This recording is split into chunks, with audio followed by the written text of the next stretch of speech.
The morning light filtered through the kitchen blinds of the lakehouse, cutting golden strips across the oak table where Caroline and I used to share our coffee. I sat alone now. Same chair, same mug. The blue ceramic one with the tiny chip on the handle that she'd refused to throw away. "It gives it character," she'd say, running her thumb over the imperfection the way she did with everything broken that still had use left in it. I wrapped my fingers around the warm porcelain and looked out at Clearview Lake. The water was mirror still, reflecting the October sky like polished steel. Caroline had chosen this place 32 years ago, walking through rooms that smelled of sawdust and possibility. "This is where we'll grow old," she'd announced, as if the decision had been made by something larger than either of us. She'd been right, of course. We had grown old here. I just hadn't expected to finish the job alone. The grandfather clock in the hallway chimed 8 times, each note echoing through rooms that felt too large for one person. I'd built most of the furniture myself, back when my hands were steadier, and my back didn't remind me of every ladder I'd climbed, every beam I'd lifted, the dining room table where we'd hosted Christmas dinners, the built-in bookshelves where Caroline arranged her mysteries and gardening magazines in perfect rows, the bay window seat where she'd curl up with her knitting, needles clicking in rhythm with the rain. Everything here carried her fingerprints, her choices, her laughter. Even 18 months after the funeral, I sometimes caught myself setting 2 cups on the counter before remembering. Caroline's cancer had taken her slowly, then all at once. The last year was a blur of hospital visits, experimental treatments, and the gradual stripping away of everything except the essential truth. She was leaving, and I would stay behind. Ethan had been there for some of it, the big moments, the crisis points, but he'd grown distant as the end approached. I told myself it was grief working itself out differently in a younger man. Looking back, I think it was the first sign that my son was already planning for a world that didn't include me. The coffee had gone cold while I sat remembering. I poured it out and made fresh, watching the steam rise like tiny prayers in the morning light. Outside, a loon called across the water, its voice wild and lonely. Caroline had loved that sound. "It's the lake talking to us," she used to say. I was still at the table when I heard the gravel crunch in the driveway. My heart did the quick skip it always did when unexpected visitors arrived, equal parts hope and wariness.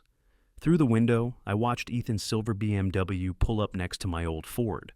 Behind it came a second car, a black Cadillac with New Jersey plates that I didn't recognize. Ethan stepped out first, wearing what Caroline would have called his city clothes, pressed slacks, dress shirt, shoes that had never seen honest dirt. He was 34 now, with my jawline but Caroline's thoughtful eyes, though they seemed harder than I remembered. His wife Madison emerged from the passenger side, her blonde hair catching the light like spun gold.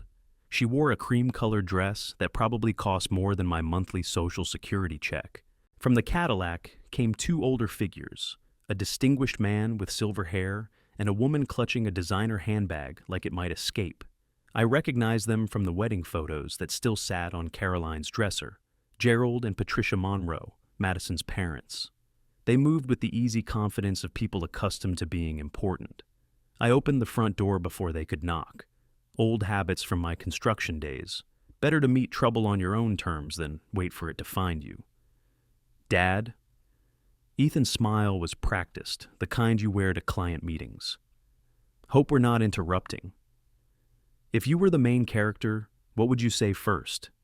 "Never," I said, though the word felt strange in my mouth. I stepped back to let them pass.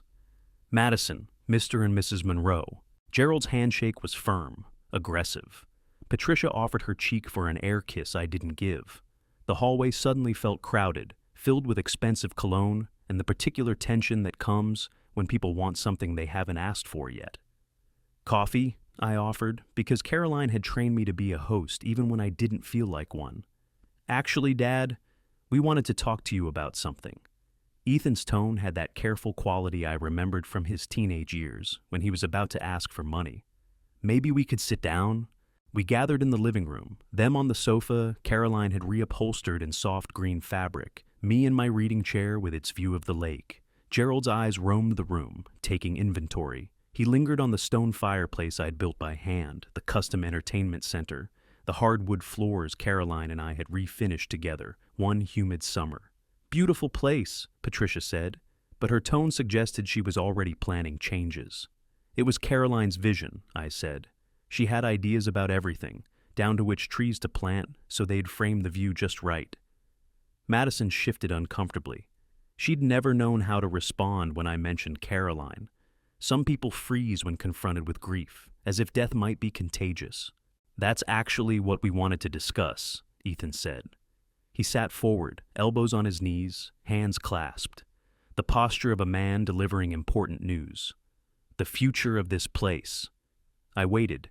In construction, you learn that silence is often more powerful than words. People will fill quiet spaces with more truth than they intended to share.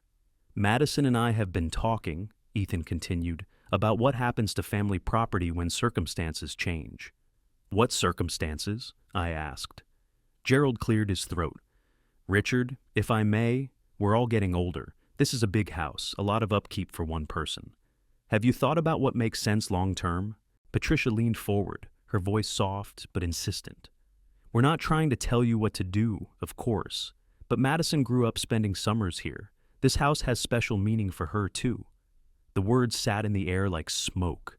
I could feel them waiting for my response, watching my face for signs of weakness or compliance.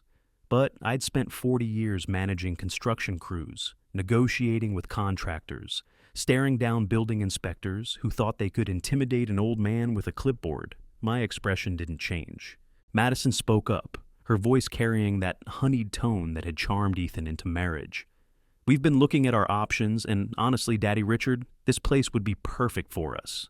Gerald's retiring next year, and we thought maybe... She trailed off, letting implication do the heavy lifting. You want to live here? I said flatly. We want to take care of it, Ethan said quickly. The way you and Mom did. Keep it in the family. It is in the family. It's mine. The silence that followed was heavy with calculation. Gerald and Patricia exchanged glances. Madison touched Ethan's arm in what looked like reassurance. Dad, Ethan said, his voice taking on the patient tone you'd use with a child. Be practical. You're 73 years old. This house is too big, too isolated. What if something happens? What if you fall or have another heart episode? What if I do? We worry about you, Madison said, though she'd never shown any evidence of worry before. Living out here alone, with no one to check on you. I looked at each of them in turn. Gerald sat back with the confidence of a man accustomed to getting his way.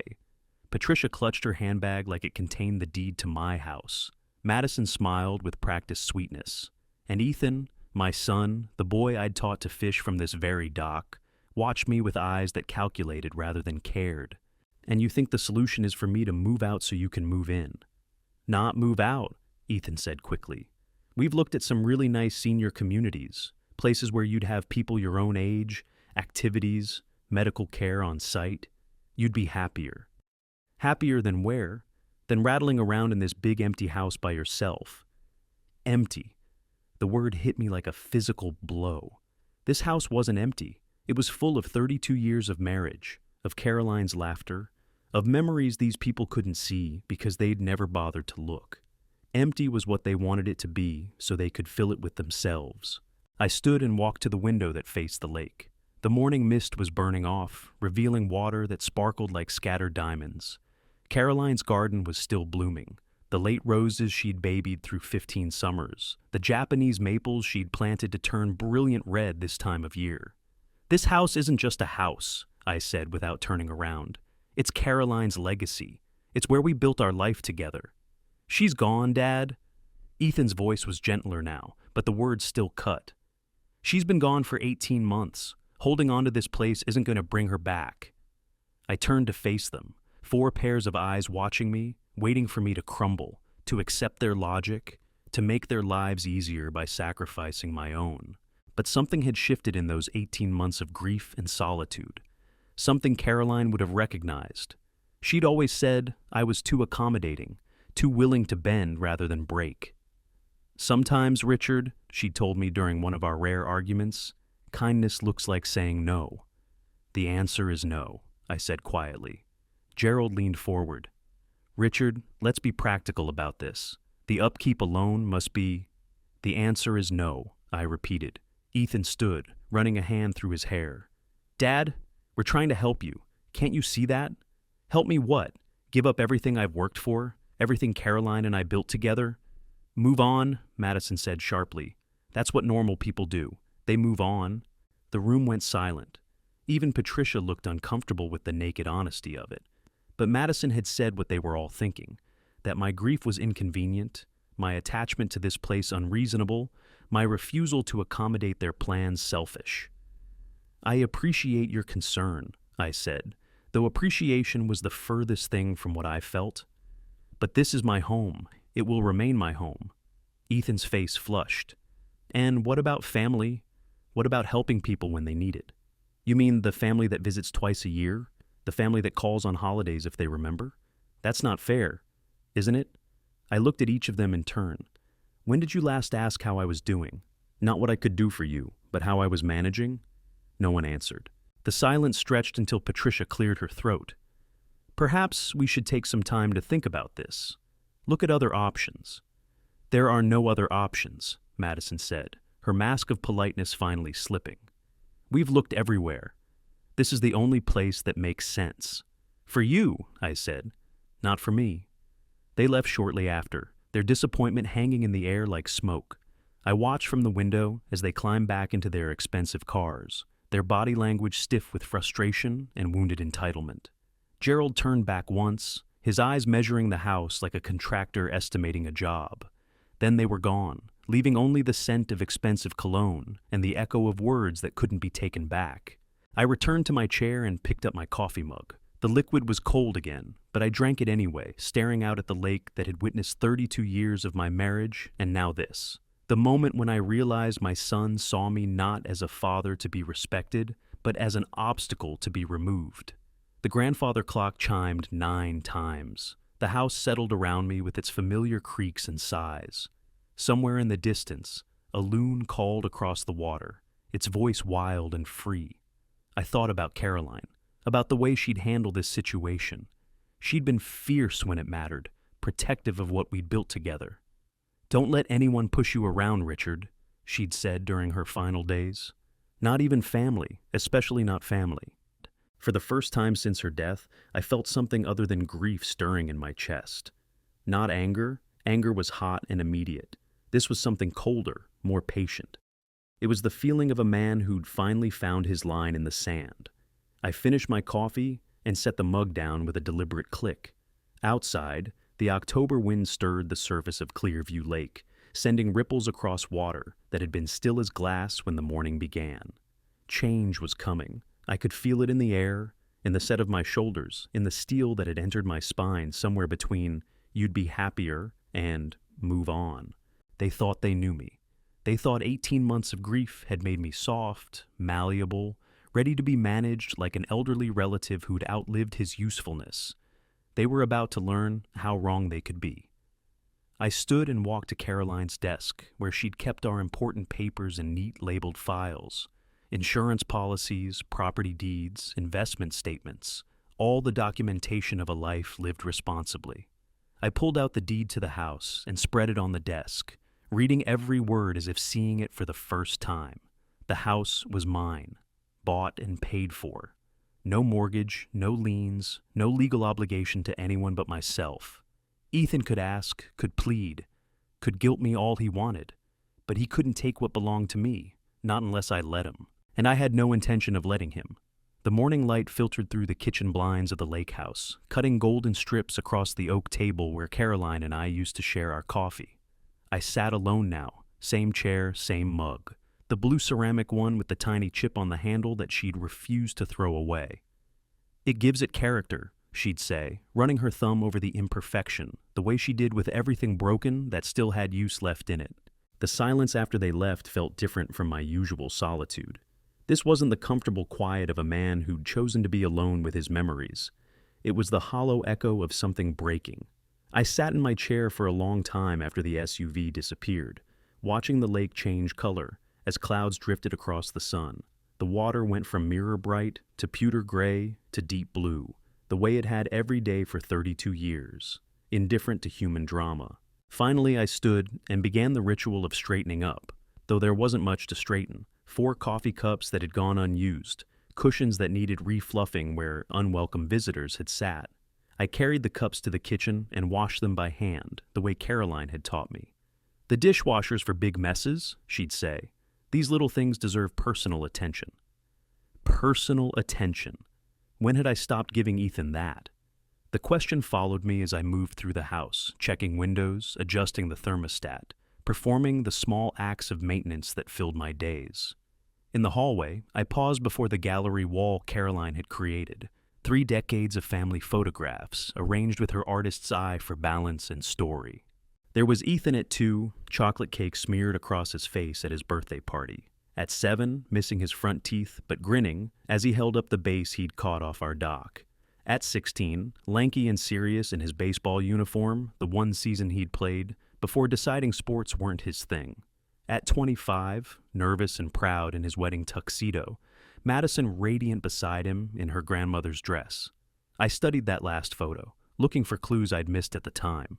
Had there been warning signs? Had Madison's smile been too practiced, too aware of the camera? Had Ethan's hand on her waist been possessive rather than protective? Or was I reading the present into the past, looking for explanations that weren't there?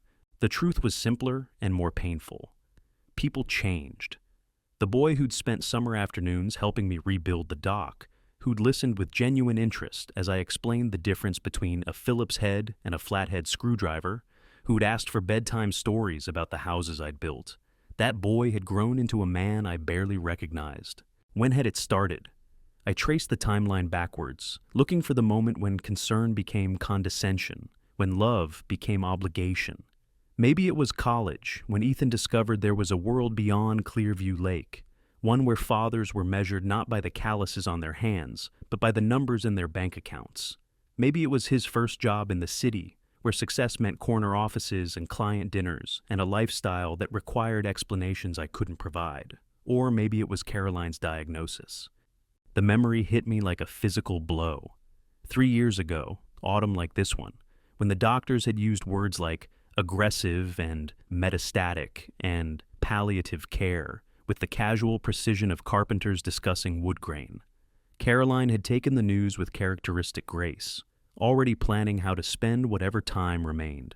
But Ethan had looked at me as if I'd somehow failed him, as if a better father would have prevented this, would have found a way to keep death from touching our family. I walked to the kitchen window and stared out at Caroline's garden.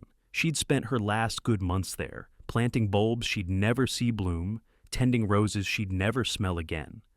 "Promise me you'll keep it going," she'd whispered during one of those endless hospital nights. "Promise me something beautiful will still grow here."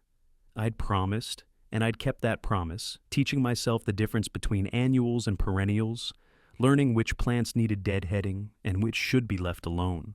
The garden still bloomed every spring, a riot of color and fragrance that Caroline had orchestrated from her hospital bed. But Ethan had never asked about it, had never noticed the way I'd preserved every corner exactly as she'd designed it. After the funeral, something had shifted between us. The shared grief I'd expected never materialized. Instead, Ethan had thrown himself into work, into his marriage, into anything that didn't require him to sit with sadness. And I'd retreated into this house, into routines that kept Caroline's presence alive, into a solitude that felt safer than risking more loss.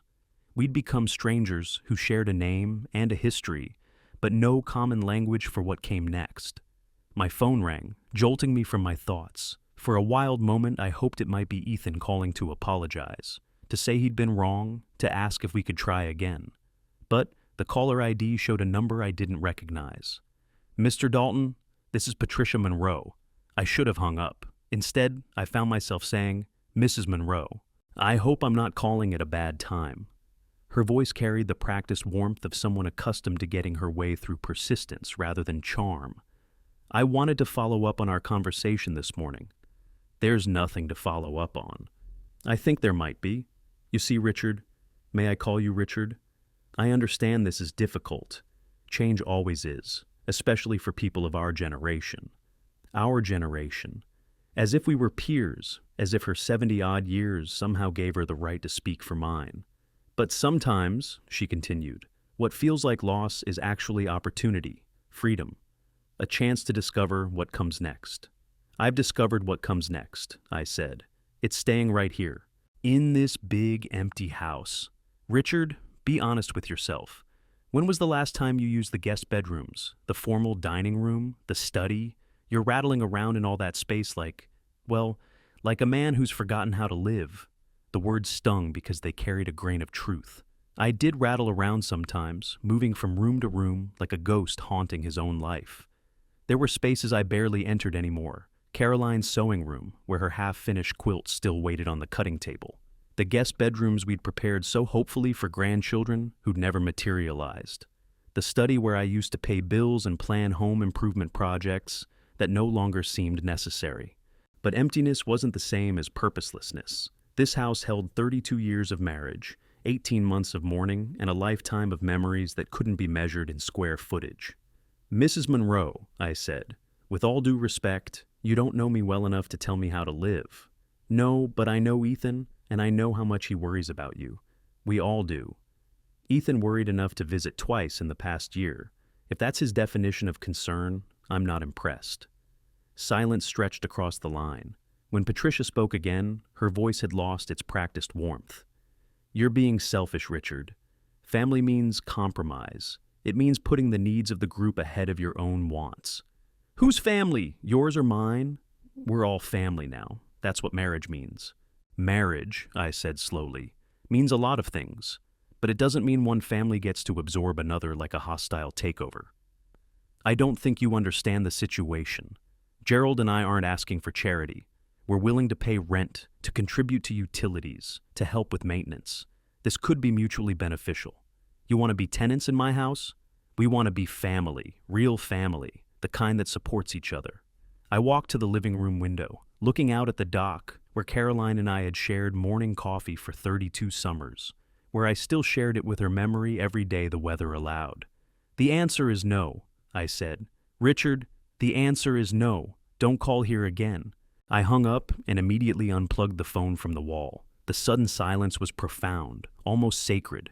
Outside, a red-winged blackbird landed on the feeder Caroline had hung from the oak tree. It pecked at the seeds I'd refilled that morning, then flew away, leaving the feeder swaying in the October breeze. The afternoon passed slowly. I tried to read, but the words swam on the page. I tried to watch television, but nothing held my attention. Finally, I went to the garage and pulled out my tools, spreading them on the workbench Caroline had bought me for our 20th anniversary. The familiar weight of the hammer, the precise edges of the chisels, the satisfying click of the tape measure, these things still made sense when nothing else did. I found a piece of oak I had been saving for the right project and began to plane it smooth, losing myself in the rhythm of the work. Wood didn't lie. It didn't manipulate or cajole or guilt you into doing things you didn't want to do. It simply was what it was, revealing its true nature only under careful, patient attention. As the shavings curled away from the blade, I thought about Ethan's childhood visits to this same garage, how he'd stand on a step stool, tongue poking out in concentration as he helped me sand a board or hold a piece steady while I measured. How his eyes had lit up when I'd let him use the drill press for the first time, his small hands steady under my guidance. "Why do you build things, Dad?" he'd asked once, maybe 8 years old, covered in sawdust from head to toe. "Because building something that lasts feels good," I'd told him. "Because when you make something with your hands, you put a piece of yourself into it. Long after you're gone, that piece remains." He'd nodded solemnly, as if filing away wisdom for future use. But somewhere along the way, he'd forgotten that lesson. Or maybe he'd learned a different one, that things built by hand could be dismissed, discarded, sold off when they became inconvenient. The light was fading when I finally put away my tools. I'd accomplished nothing productive, had simply moved wood shavings from one place to another. But my hands felt steadier, my breathing calmer. Sometimes the point wasn't accomplishment. Sometimes it was just the reminder that you still had purpose, still had skills that mattered. I made myself a simple dinner. Grilled cheese and tomato soup. Comfort food that tasted like childhood. Caroline would have added herbs to the soup. Maybe a side salad to balance the richness of the cheese. But Caroline wasn't here, and I was learning to be okay with simple things done simply. As darkness settled over the lake, I sat in my chair with a cup of coffee, watching the lights of distant houses flicker on across the water. Other families were settling in for the evening, children doing homework at kitchen tables, couples discussing their days, grandparents reading bedtime stories over video calls with faraway grandchildren. I wondered what Ethan and Madison were doing right now. Were they strategizing their next approach, planning another visit with more family members in tow? Or had they simply written me off as a stubborn old man who'd eventually come around when loneliness wore down his resistance? They didn't understand that loneliness wasn't my enemy anymore. I'd made peace with it, had learned to distinguish between being alone and being lonely. Caroline's presence still filled this house in ways that had nothing to do with physical occupation. Her books still lined the shelves, her plants still thrived under my care, her voice still whispered in the settling of timbers she'd helped me choose. This wasn't just a house. It was a marriage made manifest, love translated into lumber and stone and glass. Every room held stories only I remembered now, the way she'd hummed while cooking, the sound of her typewriter when she was working on her newsletter for the garden club, the squeak of the floorboard outside our bedroom that had warned us when teenage Ethan was trying to sneak out after curfew. They wanted me to trade all of that for what? A sterile apartment in a senior community where every surface would be sanitized and every memory would belong to someone else. Where I'd be Richard from 304 instead of the man who'd built a life with his own hands. The grandfather clock chimed 10 times, its sound echoing through rooms that had heard that chime nearly 12,000 times since Caroline and I had bought it at an estate sale in Millbrook. We'd argued about the price. She thought it was too much. I thought it was too beautiful to pass up. She'd been wrong about the money. I'd been right about the beauty. But we'd both been right about its importance to our home. That clock had measured our marriage in quarter-hour increments, had marked the passage of days both ordinary and extraordinary. It had chimed through birthday parties and Christmas mornings, through quiet Sunday afternoons and sleepless nights when one of us was sick. It had counted down Caroline's final weeks with mechanical precision, indifferent to our prayers for more time.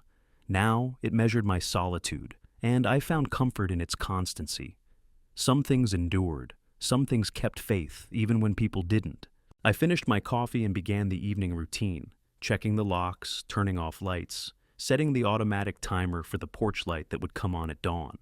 In the bedroom, I paused before Caroline's dresser, where our wedding photo still sat in its silver frame.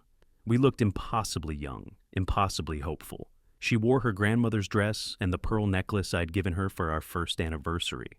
I wore a rented tux and an expression of stunned joy that I'd managed to convince this remarkable woman to spend her life with me. "They want me to leave," I said to her image. "Our son wants me to give up everything we built together." The photograph, of course, didn't answer. But I could imagine what she'd say if she could. Caroline had never been one to back down from a fight, especially when the stakes mattered. She'd fought the insurance company when they'd tried to deny coverage for my heart surgery. She'd fought the county when they'd wanted to rezone our road for commercial development. She'd fought her cancer with grace and determination until the very end. "Fight," I could almost hear her whisper. "Don't let them take what's ours." I turned off the bedside lamp and lay in the darkness, listening to the house settle around me. Tomorrow would bring new challenges, new pressure from Ethan and his in-laws. But tonight, I was exactly where I belonged, surrounded by the life Caroline and I had chosen together. It would have to be enough, because it was all I had left. Fan 3. Quiet rage. I woke before dawn, not from any sound or disturbance, but from the strange clarity that sometimes comes after a sleepless night spent thinking. The kind of clarity that cuts through confusion like a blade through soft wood, revealing the grain beneath. I lay in the darkness for a few minutes, listening to the house breathe around me, and felt something I hadn't experienced in months. Purpose. In construction, you learn that every project begins with a foundation. You survey the land, you test the soil, you calculate load-bearing requirements. Only fools start building without understanding what they're working with. Ethan and his in-laws had made their opening move, but they'd revealed their hand too early, shown me exactly what kind of ground we were standing on. They wanted me gone. Everything else, the concern for my welfare, the talk of family obligation, the carefully constructed arguments about practicality, was window dressing. The truth was simpler. I was an obstacle to their comfort, an inconvenience to be managed. I rose and made coffee in the pre-dawn quiet, my movements automatic but purposeful. Through the kitchen window, the lake was invisible in the darkness, but I could hear the gentle lap of water against the dock, the sound that had been our lullaby for 32 years. By the time the sun crested the pine trees, I was sitting at Caroline's desk with a yellow legal pad, making lists. At the top of the first page, I wrote, "What I know." Underneath, I began cataloging facts with the methodical precision I'd once used for project estimates. Ethan's financial situation, ambitious but possibly unstable, given the expensive lifestyle and the need to house his in-laws. Madison's parents, retired, comfortable, but looking for a permanent solution that wouldn't strain their budget. The timing of their visit, coordinated, planned, suggesting they'd been discussing this for weeks or months without including me in the conversation. On the second page, what I own. The house, free and clear, 43 acres of lakefront property, worth considerably more now than when Caroline and I had bought it. The contents, furniture I'd built, art Caroline had chosen. A lifetime of accumulated possessions that had meaning beyond their monetary value. My construction business, officially retired, but still generating income from commercial properties I'd built and continued to manage. On the third page, what I can do. Here I paused, pen hovering over paper. In my younger days, I might have relied on physical intimidation, the implied threat of a man who'd spent decades working with his hands. But I was 73 now, and besides, that wasn't who Caroline had married. She'd fallen in love with a builder, not a destroyer. I could be smarter than they expected. Ethan saw me as a relic, a man clinging to the past because he couldn't adapt to the present. Let him think that. Let them all think that. Underestimation was a gift I could use. At 8 o'clock, I called Marcus Henley. Marcus had been my lawyer for 25 years, handling everything from property acquisitions to contract disputes to Caroline's will. He was my age, maybe a year or two younger, with the kind of sharp mind that had served him well in a career built on paying attention to details others missed. More importantly, he was a friend who'd known Caroline, who understood what this house meant to both of us. "Richard," he said when his secretary put me through, "how are you holding up? I need to see you," I said without preamble. "Today, if possible. It's about the house." "What about the house?" "Someone wants to take it from me." There was a pause, the sound of papers rustling. "Can you be here at 10? Marcus's office occupied the top floor of a brick building downtown, the kind of solid, unpretentious space that inspired confidence rather than awe. Floor-to-ceiling bookshelves lined the walls, filled with legal texts that looked well-used rather than decorative. His desk was cherry wood, probably built sometime in the 1940s, scarred but dignified. I told him everything. Ethan's visit, the in-laws' demands, Patricia's follow-up call. Marcus listened without interruption, occasionally making notes on the same yellow legal pads I favored. When I finished, he leaned back in his chair and steepled his fingers. "They can't force you to sell," he said. "Not legally, the house is yours, titled in your name alone since Caroline's passing. But that doesn't mean they can't make your life difficult." "How?" "Emotional pressure, financial pressure, if they can find leverage. Adult children have been known to claim their parents are no longer competent to make decisions about their own welfare." The words hit like a physical blow. They'd try to have me declared incompetent? I'm not saying they will. I'm saying it's a tool people sometimes use when other methods fail. It's hard to prove and harder to stick, especially if the alleged incompetent person has good legal representation. He smiled slightly. "Which you do. What do I need to do?" "Document everything, every conversation, every phone call, every interaction. If they're planning something more aggressive than family guilt, they'll show their hand eventually. We want to be ready." Marcus opened a file drawer and pulled out several forms. "We should also update your documentation. Power of attorney, healthcare directives, living will. Make sure everything is current and crystal clear. If someone challenges your competency, we want bulletproof evidence that you've been thinking clearly about your future." I spent the next hour going through paperwork, updating beneficiaries, clarifying my wishes for medical care and end-of-life decisions. It felt morbid, planning for my own decline, but also strangely liberating. These were my choices, my decisions about my own life, no one else's. "One more thing," Marcus said as we finished. Have you considered making it harder for them to contest your will or challenge your property ownership? How? A trust. Transfer ownership of the house to a revocable living trust with you as trustee.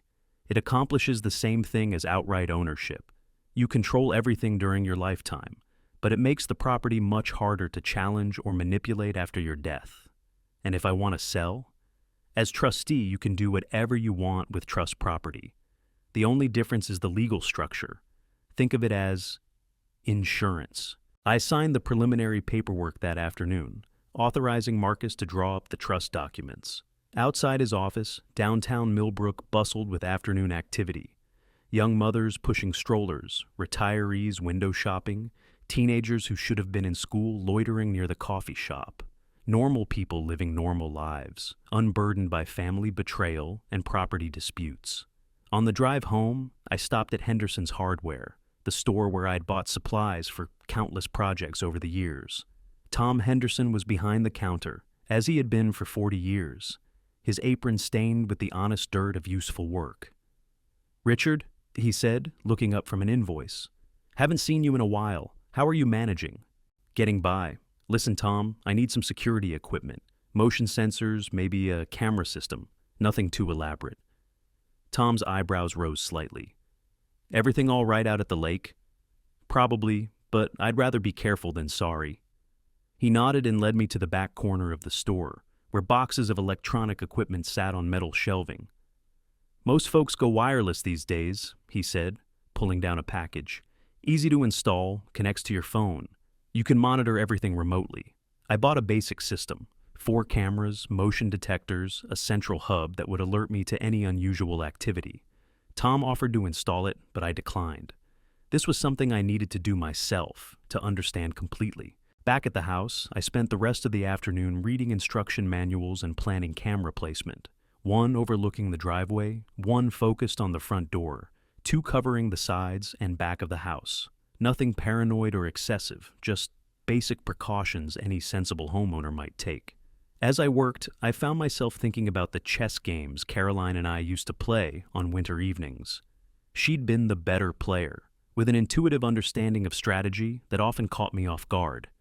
"You think too much about individual moves," she'd tell me. "Chess isn't about the next move, it's about the move after the move after the next move." I was thinking about that now. Ethan's opening gambit had been direct but clumsy, a frontal assault that had revealed his intentions too clearly. Whatever came next would be more subtle, more carefully planned. I needed to be ready. The camera installation took most of the next morning. I mounted them high enough to avoid casual tampering, but positioned to capture clear images of anyone approaching the house. The motion sensors went near the windows and doors most likely to be used for unauthorized entry. When I finished, I tested the system from inside the house, watching myself on the phone screen as I walked the perimeter. It felt strange, seeing my own property through the lens of suspicion.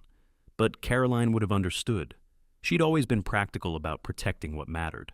That afternoon, I called my bank and scheduled a meeting with the manager. If Ethan and his family were planning financial pressure, I wanted to understand my own position clearly. 25 years of steady income from my construction business had left me comfortable, if not wealthy. The house was paid off, my medical expenses were manageable, and I lived simply enough that my needs were modest. "You're in good shape, Richard," Janet Morrison told me as we reviewed my accounts. She'd been handling my banking for 15 years, had known Caroline well enough to send flowers to the funeral.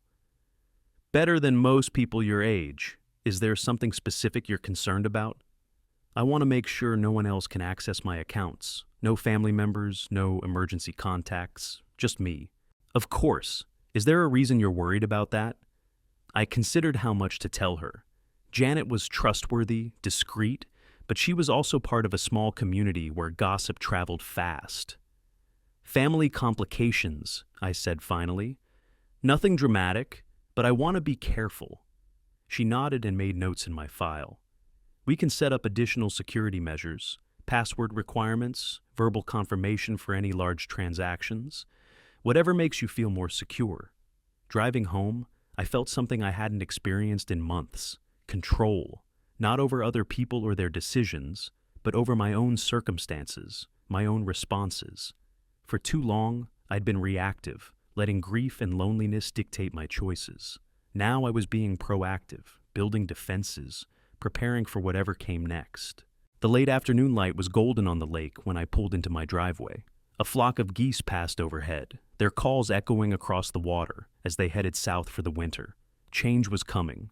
I could feel it in the cooling air, in the way the shadows fell longer each day. But change didn't have to mean surrender. I spent the evening in my workshop, not building anything specific, but simply enjoying the feel of tools in my hands, the satisfaction of precise work. Wood didn't lie or manipulate or guilt you into decisions you didn't want to make. It responded to patient, skillful attention with predictable results. As I worked, I thought about tomorrow's tasks. Marcus would have the trust documents ready for review by the end of the week. The security system would deter casual interference and document anything more serious. My finances were secure, my legal position strong. But most importantly, I was thinking clearly again. The fog of grief and confusion that had clouded my judgment for months was lifting, replaced by the sharp focus I'd once brought to complex construction projects. I knew my materials, understood my foundation, had calculated the load-bearing requirements.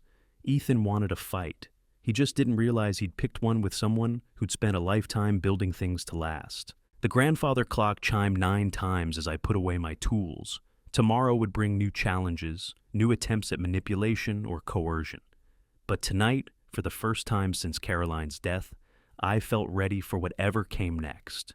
This was my house, my property, my choice. And I was done being pushed around by people who confused love with control, who mistook accommodation for weakness.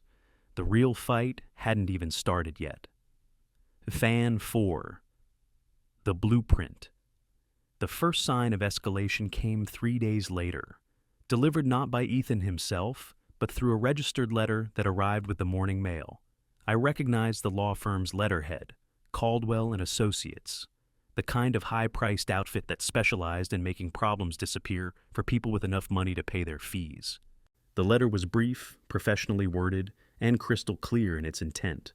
On behalf of their client, Ethan Dalton, they were requesting a meeting to discuss family estate planning and the orderly transfer of property assets to ensure proper care for an aging family member. I read it twice, then set it on Caroline's desk next to my yellow legal pads. They'd move faster than I'd expected, bringing in lawyers before trying subtler forms of pressure. It told me something important. They weren't interested in patience or persuasion. They wanted results, and they wanted them quickly. The phone rang as I was making my second cup of coffee. Ethan's voice, strained but trying to sound casual. "Dad, I hope you got our letter.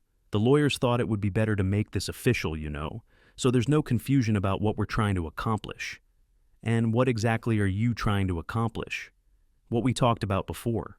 Making sure you're taken care of, making sure the property doesn't become a burden, making sure everyone's protected." Protected. The word sat heavy between us. Protected from what? From whom? The only thing I needed protection from was standing right here in my own family. "I've got my own lawyer, Ethan. If your people want to talk, they can talk to Marcus Henley." There was a pause, then a sound like air being released slowly. "Dad, this doesn't have to be adversarial. We're all on the same side here." "Are we? Because from where I'm sitting, it looks like you've decided what's best for me, without bothering to ask what I want." "What you want isn't always what's best for you. Sometimes family has to make hard decisions." The condescension in his voice was like a match struck in a dark room, sudden, bright, illuminating. This wasn't my son speaking anymore. This was someone who'd already written me off as incompetent, someone who saw me as an obstacle rather than a person. "Hard decisions," I repeated. "Like the hard decision to hire lawyers to intimidate your father?" "Nobody's trying to intimidate anybody. We're trying to help." I hung up without another word. Some conversations don't deserve an ending. They deserve an interruption. Marcus called me back within an hour of my forwarding the letter to his office. His voice was sharp with the kind of professional anger that comes from years of dealing with legal bullies. "Richard, this is harassment dressed up as estate planning. They're fishing, trying to establish a pattern of family concern that could be used later to challenge your competency. Can they do that? They can try, but competency challenges require evidence. medical documentation, examples of impaired judgment, testimony from people who've observed declining mental function. Right now, they've got nothing but wishful thinking. Right now. Exactly. Which means we need to make sure they don't get anything. No missed appointments, no unpaid bills, no behavior that could be construed as erratic. And Richard, we need to document every contact they make, every letter, every phone call, every conversation. If this goes to court, we want a record of their harassment. That afternoon, I drove to Dr. Patterson's office for a complete physical and cognitive assessment. I'd been putting off my annual checkup since Caroline died, using grief as an excuse to avoid facing my own mortality. But now I needed documentation, medical proof that I was exactly what I appeared to be, a healthy 73-year-old man, fully capable of managing his own affairs. Dr. Patterson was thorough, professional, and slightly puzzled by my request for extensive cognitive testing. Any particular reason you're concerned about your mental function, Richard? Legal reasons, I said simply. Family complications. He nodded without pressing for details. Small-town doctors learned early to respect their patients' privacy. The tests took most of the afternoon. Memory exercises, problem-solving tasks, coordination assessments. When we finished, he smiled and shook his head. Richard, your cognitive function is excellent. Better than many men 20 years younger. If someone's questioning your mental capacity, they're either misinformed or deliberately misleading. I requested copies of all test results and medical evaluations, filing them in a new folder marked Documentation. If Ethan wanted to play the competency game, I'd be ready with evidence that would make him look foolish. The next morning brought another escalation. I was in the garage, organizing tools that didn't need organizing, when my phone buzzed with a text message from an unknown number. Your son is worried about you. So are we. Perhaps it's time to consider what's best for everyone. I screenshot the message and added it to my growing file. Then I called the number back. A woman answered, professional but guarded. Monroe Residence. This is Richard Dalton. Someone from this number just sent me a text message. A pause, then Patricia Monroe's voice, cooler now than it had been during our previous conversation. Richard, I hope you understand we're all concerned about your well-being. Concerned enough to start texting me anonymously? Sometimes indirect communication is necessary when direct communication fails. Mrs. Monroe, let me make this clear. Any further contact from you, your husband, or anyone acting on your behalf will be considered harassment. I've documented everything, and I have lawyers involved now. Is that direct enough? I hung up and immediately called Marcus, reporting the text and the phone conversation. He listened without interruption, then sighed heavily. They're getting desperate, which makes them more dangerous. Desperate people make poor decisions, take risks they wouldn't normally consider. What kind of risks? The kind that could put you in physical danger. Richard, I want you to be very careful. Don't go anywhere alone if you can help it. Don't let anyone into the house unless you're expecting them. And if anything unusual happens, anything at all, call me immediately. That evening, I sat on the porch with a cup of coffee, watching the sun set over Clearview Lake. The security cameras hummed quietly, their red lights blinking like mechanical eyes. The motion sensors were armed, the locks were secure, the documentation was growing.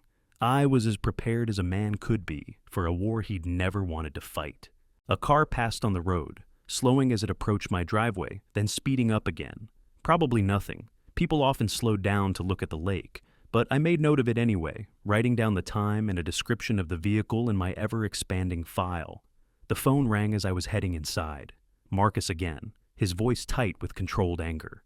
Richard, I just got a call from Caldwell's office. They're claiming you've been making threatening phone calls to the Monroe family.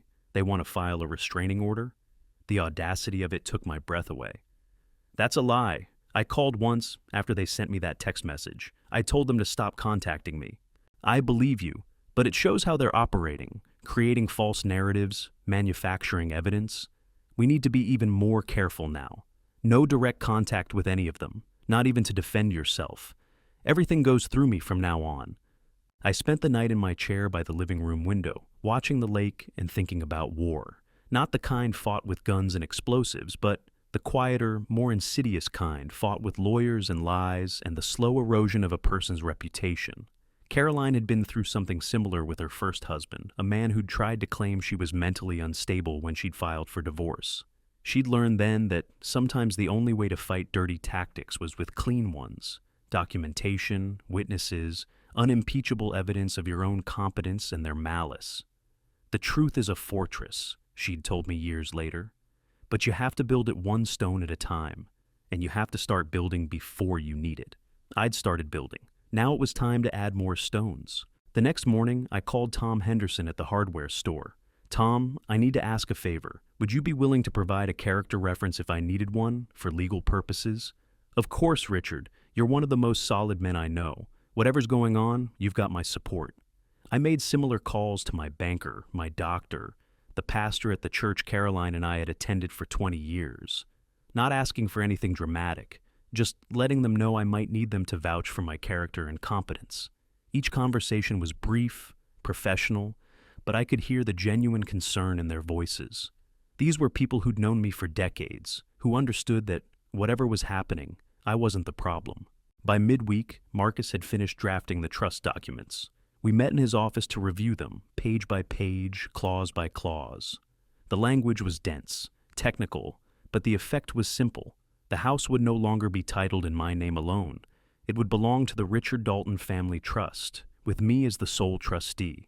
I could still do whatever I wanted with the property, but it would be much harder for anyone to challenge or manipulate after my death. "This creates a legal firewall," Marcus explained. "Even if they somehow manage to have you declared incompetent, which they won't, they couldn't simply seize the property.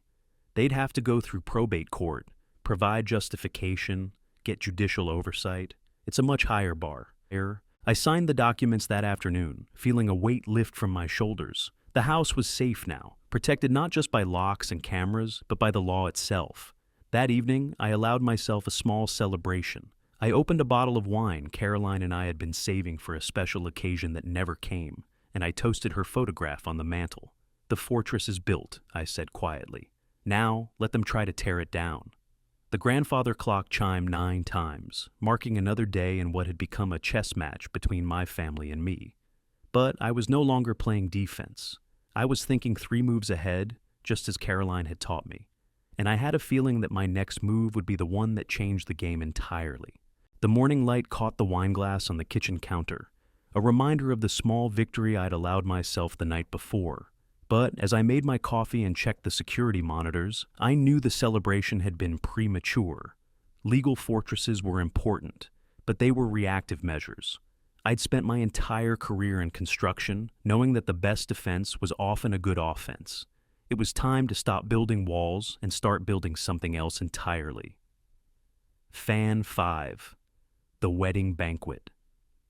The invitation arrived on a Tuesday morning in November, delivered by regular mail in an envelope that felt expensive between my fingers. Thick cardstock, embossed lettering, the kind of wedding announcement that cost more than most people's monthly grocery budget. I knew what it was before I opened it. Ethan and Madison were finally getting married after 3 years of what they called engagement, and what I'd come to think of as extended negotiation. "Mr. and Mrs. Gerald Monroe request the honor of your presence at the marriage of their daughter, Madison Claire Monroe, to Mr. Ethan Richard Dalton, December 15th, at the Millbrook Country Club.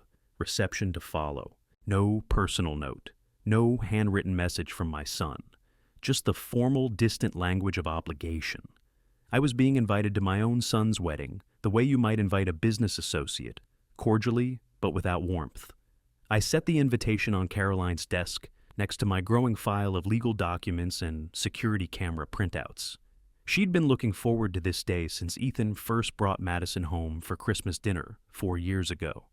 "Our boy's getting married," she'd whispered to me that night, tears in her eyes as we watched them attempt to help with dishes while clearly wanting to escape to the living room. I hope I live to see grandchildren. She hadn't lived to see the wedding, let alone grandchildren. And now I was beginning to wonder if I'd be welcome at either. The phone rang as I was studying the invitation details. Ethan's number, but when I answered, it was Madison's voice that greeted me. "Daddy Richard," she said, using the pet name that had always felt forced. "I hope you got our invitation. We're so excited for you to be part of our special day." "Congratulations," I said carefully. December 15th. That's not much notice. Well, you know how these things are. Once you find the perfect venue, you have to grab it. The Millbrook Country Club had a cancellation, and it's exactly what we dreamed of. The Millbrook Country Club, where initiation fees started at $50,000, and the membership was as white and wealthy as fresh snow. Not the kind of place Caroline and I had ever aspired to, but exactly the kind of place the Monroes would consider appropriate. "I'll be there," I said. "Wonderful. There are just a few things we need to discuss. About your participation in the ceremony." The pause before participation was loaded with meaning. I waited for her to continue. "Well, traditionally, the father of the groom gives a speech at the reception. But given everything that's been happening lately, we thought it might be better to keep things simple, less formal." "Less formal how?" "Gerald will be handling the toasts. He's got such a wonderful way with words, and he knows all our friends. We just thought it would be more appropriate." Appropriate. Another loaded word. I was being uninvited from speaking at my own son's wedding, dressed up in language that made it sound like a favor. "I see," I said. "Anything else I should know about my participation?" Madison's laugh was bright and artificial. "Oh, you know how weddings are. So much planning, so many details. We just want everyone to be comfortable. Everyone except me, apparently." After we hung up, I sat at the kitchen table with my coffee and thought about comfort. Whose comfort mattered at a wedding? The bride and groom's, certainly, the families who were joining together. But what happened when one family decided the other wasn't worthy of comfort? When your own son's wedding became a stage for your humiliation? I pulled out my phone and scrolled through my contacts until I found a name I hadn't called in months. Dave Morrison, my old foreman from the construction business. Dave had worked for me for 15 years, had been at my wedding, Caroline's funeral, and half the important moments in between. More than an employee, a friend. "Richard," he said when he picked up, his voice carrying the slight rasp of a man who'd spent decades shouting over machinery. "How the hell are you?"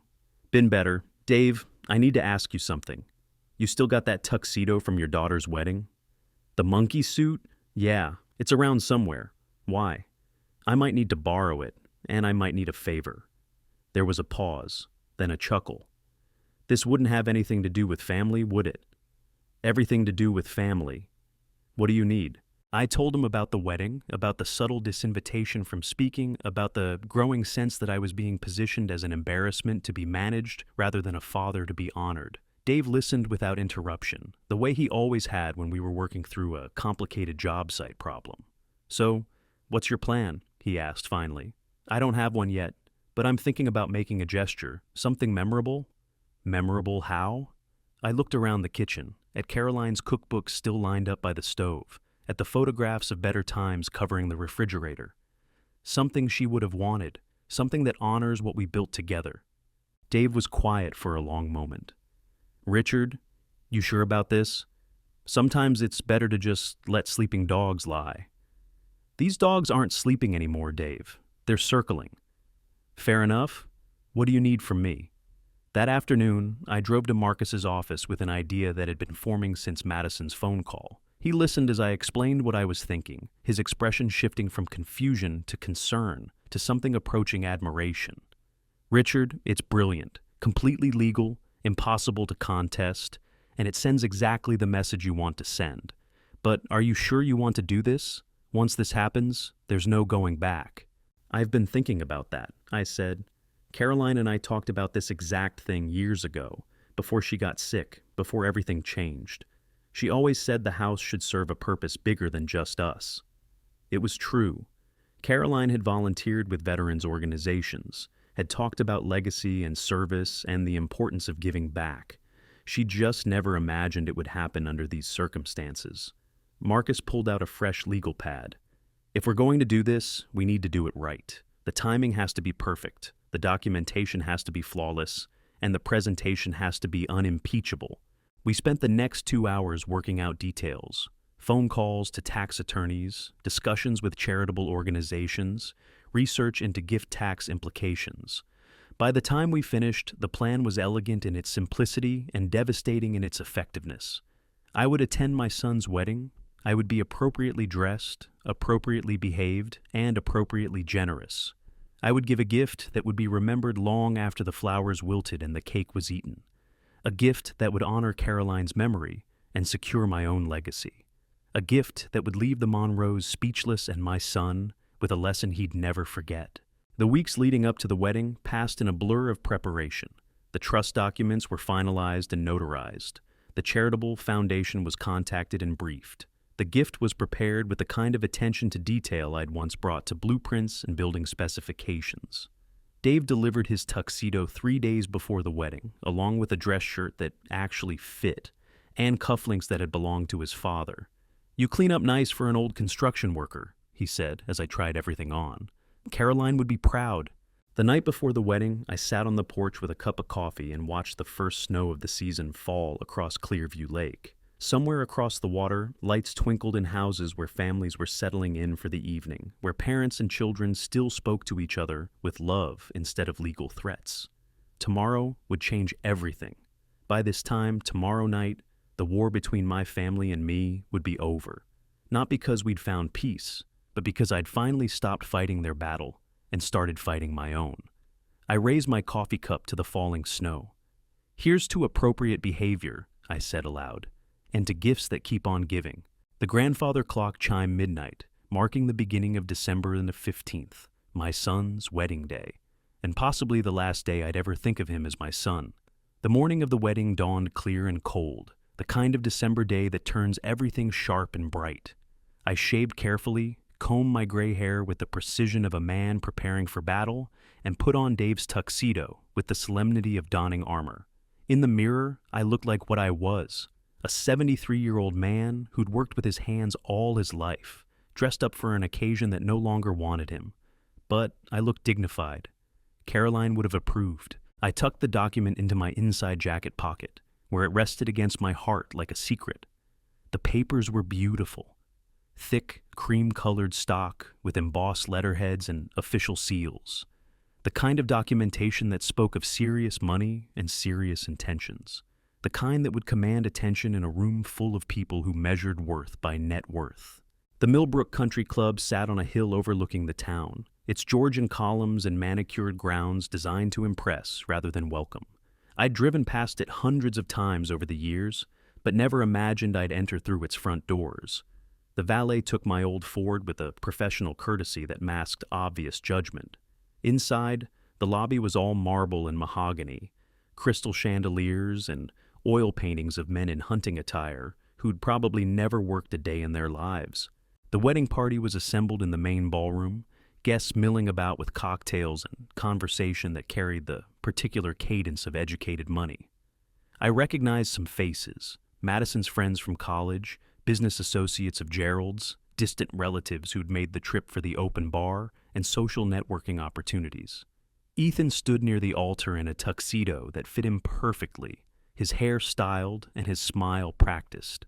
Madison was radiant in a dress that probably cost more than most people's cars, her blonde hair arranged in complicated curls that had undoubtedly taken hours to achieve. They looked like models in a bridal magazine, beautiful and perfect and completely artificial. I took a seat in the third row, behind the immediate family, but ahead of the business acquaintances, close enough to matter, far enough away to be forgotten. Patricia Monroe glanced back at me once, her smile flickering when our eyes met. Gerald didn't acknowledge my presence at all. The ceremony was brief and generic, conducted by a minister who clearly didn't know either the bride or groom. The vows were traditional, the music was classical, and the whole thing felt like a performance rather than a sacrament. When the minister pronounced them husband and wife, the applause was polite and brief. "Ladies and gentlemen," the minister announced, "please join Mr. and Mrs. Ethan Dalton in the Oak Room for dinner and dancing." The reception was everything I'd expected, elegant, expensive, and cold. Round tables with white linens and centerpieces that cost more than most people spent on groceries in a month. A band that played jazz standards, while waiters in white gloves served courses with names I couldn't pronounce. I found myself seated at a table with distant relatives and business associates, people who made polite conversation about the weather and the lovely ceremony. Gerald Monroe rose to give the first toast, a carefully crafted speech about family and tradition and the bright future ahead for the happy couple. He spoke about Madison's accomplishments, her grace and beauty, her wonderful choice in partners. He mentioned the joining of two fine families and the blessings of prosperity and happiness. He never mentioned me, not once. The applause was enthusiastic, glasses clinked. The bride and groom kissed for the cameras, and I sat there, invisible in my borrowed tuxedo, watching my son's wedding reception proceed as if I didn't exist. That's when I knew it was time. I stood slowly, the movement drawing attention from nearby tables. The room didn't fall silent. It was too large, too crowded for that. But conversations dimmed as people noticed the old man, in the slightly ill-fitting tuxedo, making his way toward the head table. Ethan saw me coming. His expression shifted from confusion to concern to something approaching panic. Madison's smile froze on her face. Gerald half rose from his seat, one hand extended as if to stop me. "Excuse me," I said, my voice carrying across the immediate area. "I'd like to say a few words."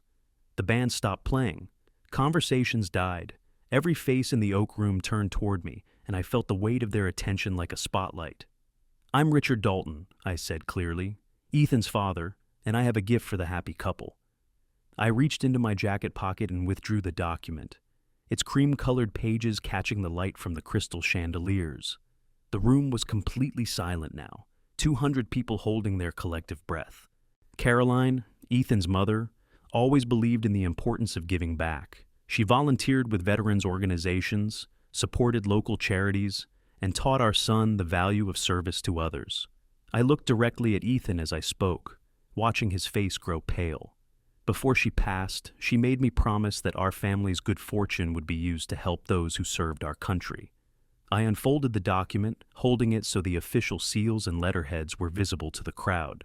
So today, in honor of Caroline's memory and in celebration of this marriage, I'm pleased to announce that the Clearview Lake property, all 43 acres, including the house where Caroline and I raised our son, has been donated to the Veterans Recovery Foundation of Central New York. The silence that followed was absolute. Not a cough, not a whisper, not the clink of a glass. 200 people sat frozen in their chairs, staring at the old man who'd just given away what they had all assumed would be his son's inheritance. Ethan's mouth opened and closed like a fish gasping for air. Madison's face had gone white as her wedding dress. Gerald and Patricia sat rigid, their expressions locked in masks of shock and outrage. "The donation is irrevocable," I continued, my voice carrying easily in the silent room. "The property will be used as a retreat center for veterans dealing with PTSD and other service-related challenges." Caroline would have been proud. I folded the document and returned it to my pocket. "Congratulations to the happy couple. May your marriage be built on more solid ground than your expectations." The silence stretched another heartbeat, then exploded into chaos. Voices rose in confusion, anger, and amazement. Chairs scraped as people stood for better views. Someone started clapping. Whether in approval or sarcasm, I couldn't tell. I turned and walked toward the exit, my back straight and my pace unhurried. Behind me, I could hear Gerald's voice rising above the tumult, Madison's sob of disbelief, and Ethan calling my name with something between rage and desperation. I didn't look back. Outside, the valet brought my Ford with the same professional courtesy, though his eyes held new respect. I tipped him $20 and drove away from the Millbrook Country Club for the last time, leaving behind the wreckage of my son's wedding and the birth of my own freedom. The war was over, and for the first time in months, I'd won something worth having, the knowledge that I'd honored Caroline's memory and secured my own peace. The grandfather clock was chiming 10 when I pulled into my driveway. The house was dark except for the porch light. Caroline had always insisted on leaving burning. Inside, I hung up Dave's tuxedo with care, changed into my comfortable clothes, and made a cup of coffee. Tomorrow would bring phone calls, lawyers, and consequences. But tonight, I sat in my chair by the window, looking out at the lake where my wife had found peace, and felt something I hadn't experienced since her death: contentment. I'd built something that would last, not with hammer and nails, but with courage and conviction and the kind of love that endures even after the person who inspired it is gone. The snow had stopped falling, and the lake lay still under the winter stars. Somewhere across the water, a loon called, wild and free, just like me. Fan 6. The last conversation. The call came at 7:30 the next morning, earlier than I'd expected, but not earlier than I'd prepared for. I was sitting at the kitchen table with my coffee and the Sunday paper, pretending to read about local politics while actually listening for the phone to ring. When it did, I let it ring twice before answering. "Hello, Ethan." His voice was raw, exhausted. "Dad, we need to talk." "I'm listening." "Not over the phone, face to face. Can I come over?" I looked out at the lake, where morning mist was rising from water that looked like hammered silver. A pair of ducks cut a lazy wake across the surface, heading toward the reeds where they'd find shelter from whatever storm was coming. "Just you," I said. "Not Madison, not her parents, just you." "Just me." "Then come." I hung up and continued my morning routine with deliberate calm, finished my coffee, read the sports section, put the dishes in the sink. By the time I heard gravel crunch in the driveway, I'd settled into the mindset I'd learned during 40 years of difficult negotiations. Prepared for anything, surprised by nothing. Ethan's BMW looked somehow smaller in daylight, less impressive against the backdrop of 43 acres of lakefront property that no longer belonged to him. He sat behind the wheel for a long moment before getting out, as if gathering courage or calculating strategy. When he finally emerged, he looked older than his 34 years. His hair was disheveled, his clothes wrinkled, and his eyes carried the particular exhaustion that comes from a sleepless night spent confronting unwelcome truths. I opened the front door before he could knock, the same way I had 6 weeks ago when this all began. But everything was different now. The power dynamic, the stakes, the very foundation of our relationship. All of it had shifted with the signing of a document and the speaking of words that couldn't be unsaid. "Dad." He stopped on the porch, hands in his pockets, shoulders hunched against the December cold. "Can I come in?" "It's your choice." Inside, the house felt different too. Lighter, somehow, as if a weight had been lifted from its rafters. The grandfather clock ticked with its usual precision, but even its sound seemed clearer, less burdened. I led Ethan to the living room, where he sat on the same green sofa where he'd outlined his plans to relocate me to a senior community. I took my usual chair, the one with the view of the lake. For a long moment, neither of us spoke. Ethan stared at his hands, at the coffee table, at everything except me. Finally, he looked up, and I saw something in his eyes I hadn't seen in years. Uncertainty. "Why?" he asked simply. "Why what? Why did you give it away? Why didn't you talk to me first? Why did you have to do it like that in front of everyone?" I leaned back in my chair, feeling Caroline's presence in the room, like a gentle hand on my shoulder. "You want the truth, or do you want the answer that makes you feel better?" "The truth." "Because you never asked. In all the conversations about my future, about what was best for everyone, about family obligations and practical considerations, you never once asked what I wanted. You told me what you decided, and you expected me to accept it." His jaw tightened. "We were trying to help you. You were trying to help yourselves. There's a difference. That's not fair." "Isn't it?" I stood and walked to the window, looking out at the dock where Caroline and I had shared 32 years of morning coffee. "Tell me, Ethan, when you and Madison and her parents were discussing my future, how much time did you spend thinking about what would make me happy?" Silence. "Or were you more focused on what would make you comfortable?" More silence. I turned back to face him. "The property is gone. It belongs to people who will use it to heal, to serve, to build something meaningful. That's what Caroline would have wanted. That's what I wanted. The fact that it's not what you wanted is unfortunate." Ethan's composure finally cracked. "Unfortunate? Dad, that was my inheritance. That was my children's future. You just threw it away to make a point. I gave it away to make a difference. There's a distinction. A distinction that cost my family everything." "What family?" The words came out sharper than I'd intended, carrying 3 years of accumulated disappointment. "The family that visits twice a year? The family that discusses my life like I'm not in the room? The family that hires lawyers to intimidate me into compliance?" His face went pale. "You know about the lawyers?" "I know about a lot of things, Ethan. I know about the restraining order threats. I know about the competency evaluation suggestions. I know about the text messages from your in-laws. Did you really think I'd just roll over and let you manage me like a problem that needed solving?" He slumped forward, elbows on his knees, head in his hands. For a moment, he looked like the little boy who used to cry when he accidentally stepped on a bug, who'd crawled into my lap during thunderstorms, who'd told me I was the strongest man in the world. "I'm sorry," he said quietly. "I never meant for it to go that far. The lawyers were Madison's parents' idea. They said we needed to protect our interests." "Your interests in what? In property you didn't own? In decisions that weren't yours to make?" "In you, Dad. We were worried about you." I sat back down, studying his face for signs of sincerity. What I saw was more complicated than simple lies or pure truth. I saw a man who'd convinced himself that selfishness was service, that control was care. "Tell me something, Ethan. If you were so worried about me, why didn't you visit more? Why didn't you call just to check in? Why didn't you ask about the garden or the house projects or how I was spending my days?" I didn't know what to say. After Mom died, you seemed so distant, like you didn't want company. I was grieving. There's a difference between wanting solitude and wanting to be abandoned.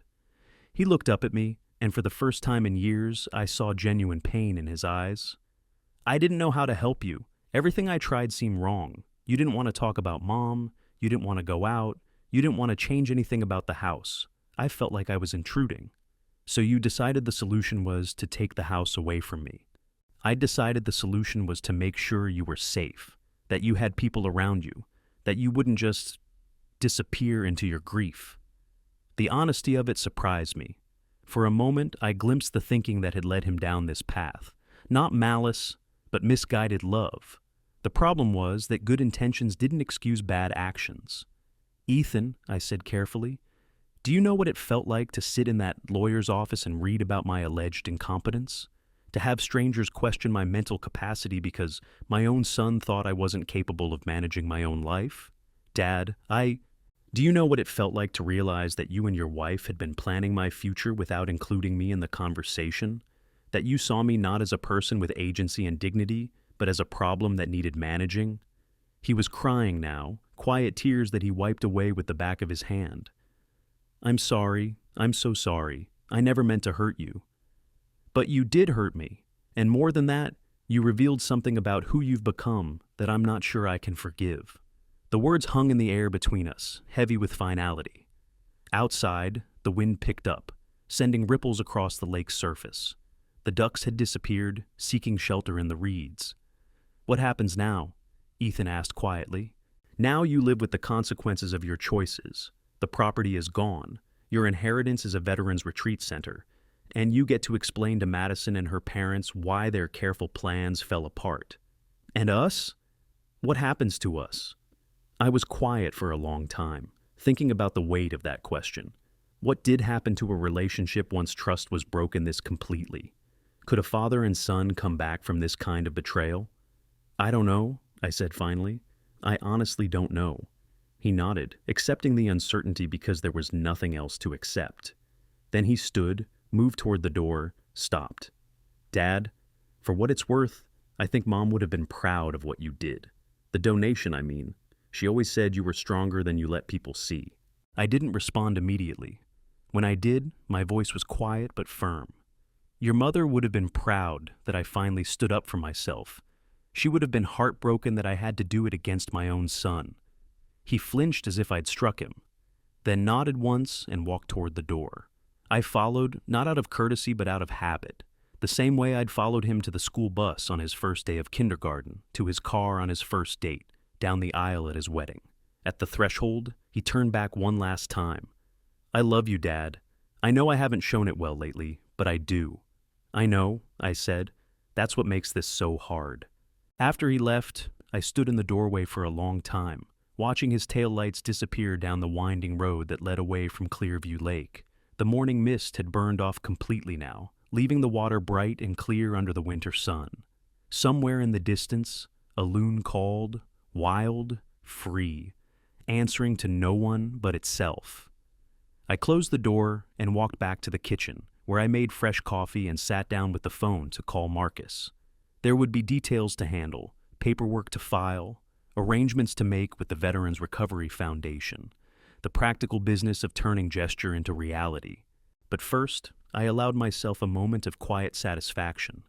The war was over. The house was safe. And for the first time since Caroline's death, I felt like the man she'd married, strong enough to stand alone, principled enough to make hard choices, stubborn enough to protect what mattered. The grandfather clock chimed 11 times, marking another hour in a life that was finally, completely my own. Fan 7. The lakehouse at dusk. 3 months passed before I heard from Ethan again. 3 months of the kind of winter silence that settles over lakefront property like a blessing. Deep snow muffling sound, ice forming at the water's edges, the world reduced to its essential elements of white and gray, and the occasional flash of cardinal red against bare branches. The Veterans Recovery Foundation had moved quickly once the paperwork was finalized. By February, architects were walking the property, measuring rooms, and discussing accessibility modifications. By March, contractors were breaking ground on a new wing that would house administrative offices and group meeting spaces. The hammering and sawing that echoed across the lake reminded me of earlier days, when I had built additions and improvements with my own hands. But now I was a visitor to my own construction site, welcomed warmly but no longer in charge. It felt strange at first, then liberating. Someone else worried about permits and deadlines and weather delays. I just made coffee for the crew and offered advice when asked. Dr. Sarah Chen, the foundation's director, became a regular presence during those months.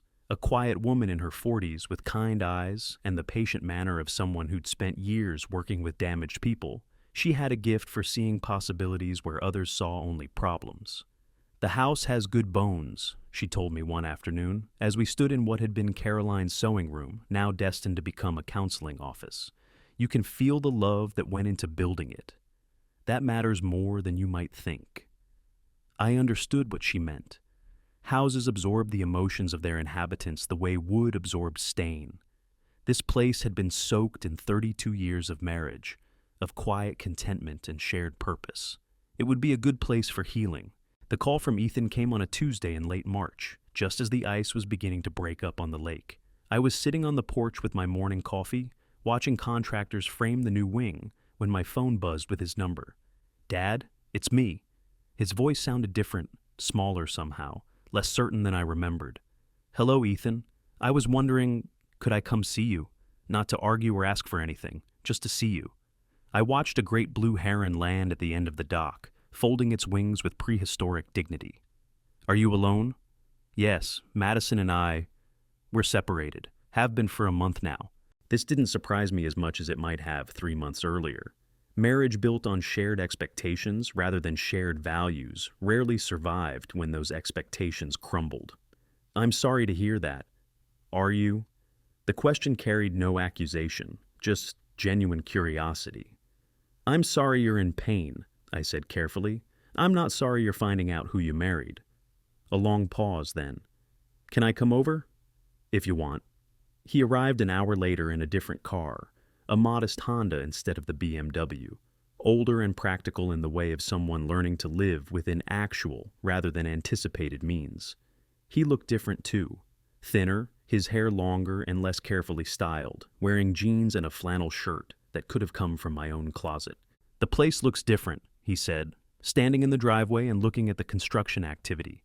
"It's becoming what it was meant to be." We walked down to the dock, stepping carefully around construction materials and equipment. The Honda sat next to a contractor's pickup truck, somehow looking more at home than the BMW ever had. "I came to apologize," Ethan said when we reached the water's edge.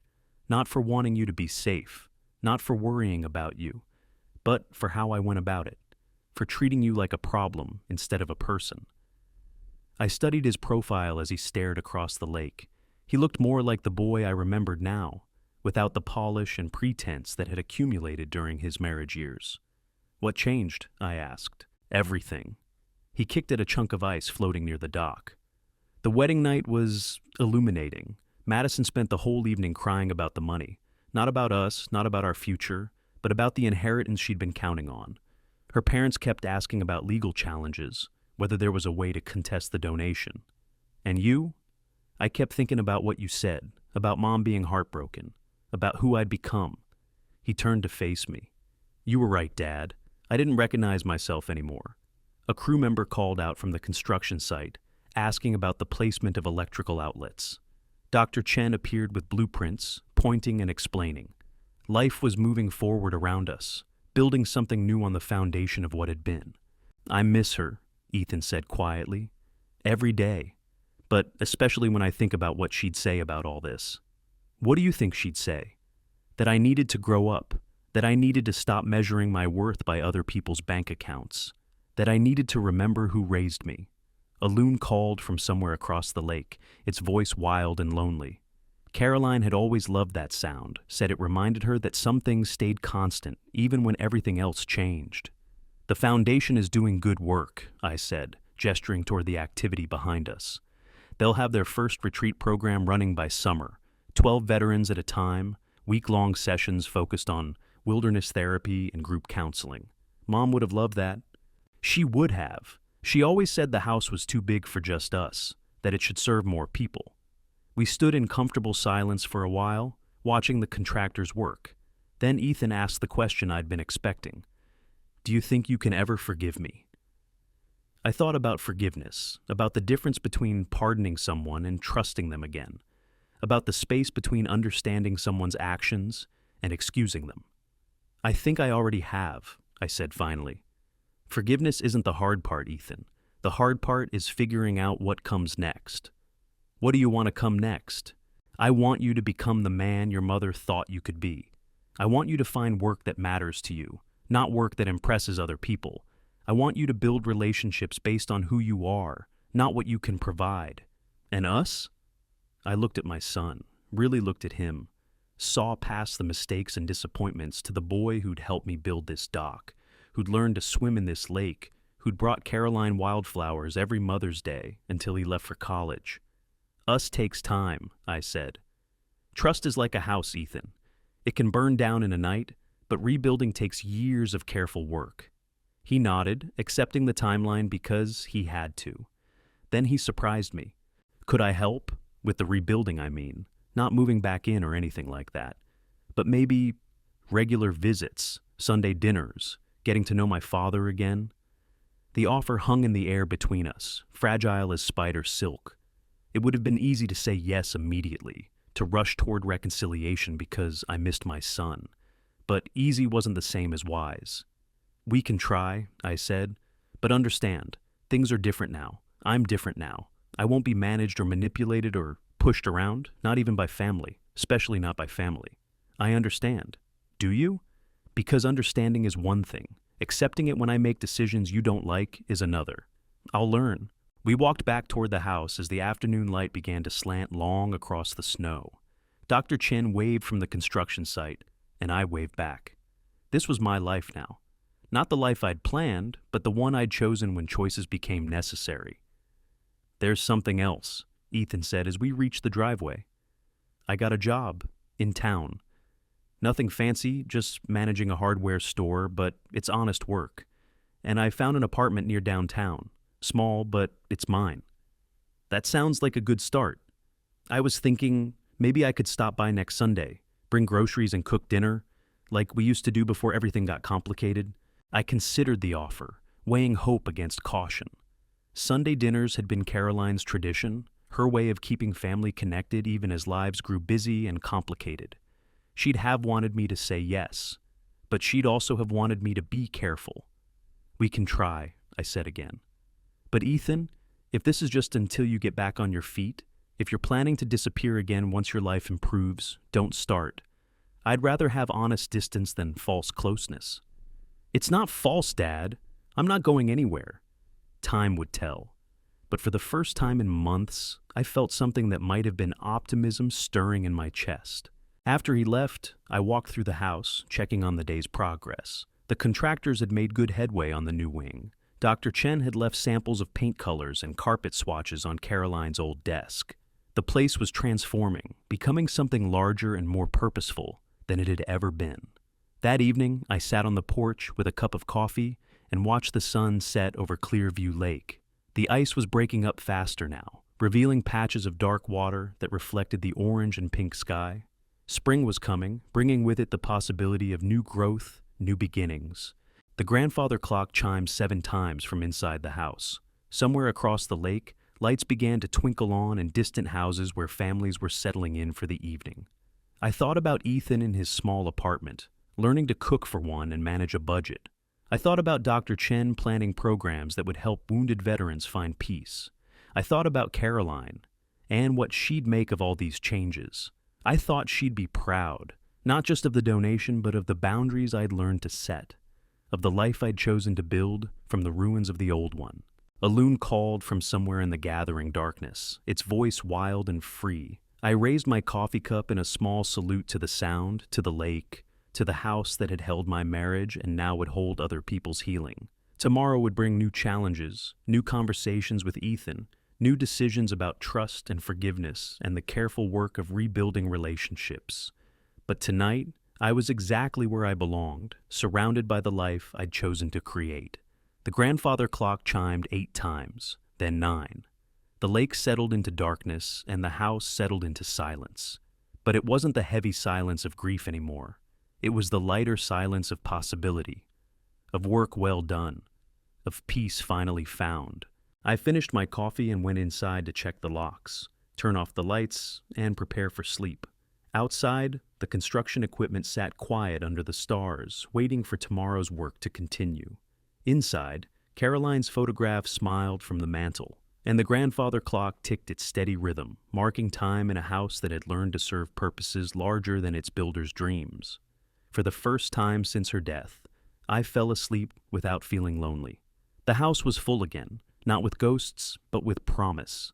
And that was enough. More than enough. It was exactly what Caroline would have wanted. Comment the name of the city you live in so we can get to know each other.